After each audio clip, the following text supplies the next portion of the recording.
Welcome into the film room, powered by Microsoft Copilot PC.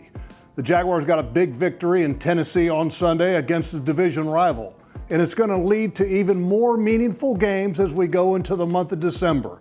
Energy, effort, and execution were on full display. Let's jump into the film.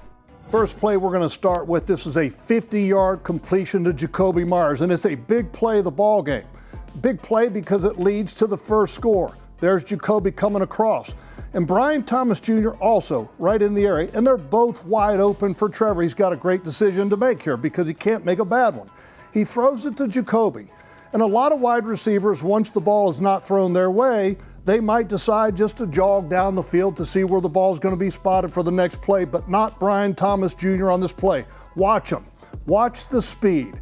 He takes off. You talk about getting out in front of Jakobi Meyers. Look at the speed and look at the block.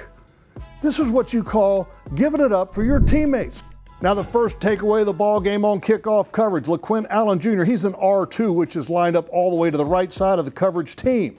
The return actually is going the opposite way, and focus on LeQuint. Look at the speed that he has and the energy and how he's closing. Let me pause it again so we can find him once again. There he is right there in the circle. Watch the energy. Look at the shoulder being thrown. The ball carrier is almost down. A lot of guys would have been choking it down to see what happens and to basically move on to the next play, but not LeQuint Allen Jr. There's the ball on the ground. And look at LeQuint. Awareness, jumps on the ball. You talk about big play, caused fumble, recovered fumble, takeaway. That's a big time play by the 7th round pick rookie. I love LeQuint. And Trevor Lawrence's touchdown throw to Brenton Strange. By the way, Trevor had the highest rated game on the season. There's Brenton Strange.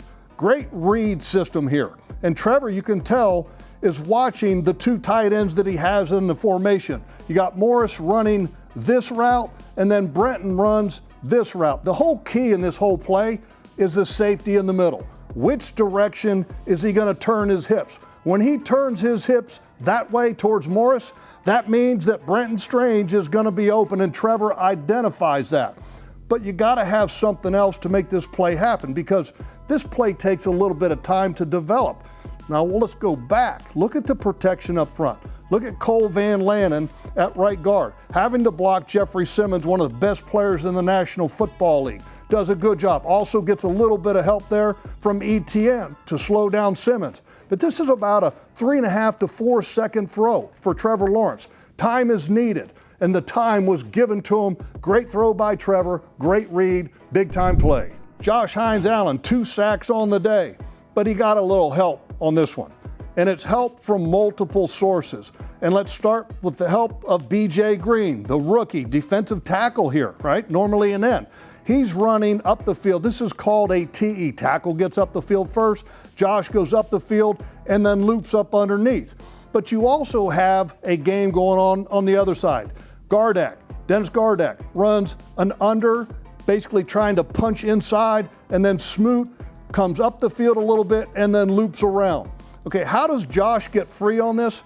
Watch the whole thing happen, and watch what happens specifically with Gardeck when he comes down and hits in this direction. He literally creates a domino cave of offensive linemen because the linemen are trying to recover to get Josh, but they can't because Gardeck literally blows him up himself and actually comes free himself. That enables Josh Hines-Allen to get the sack. That's what you call teamwork up front.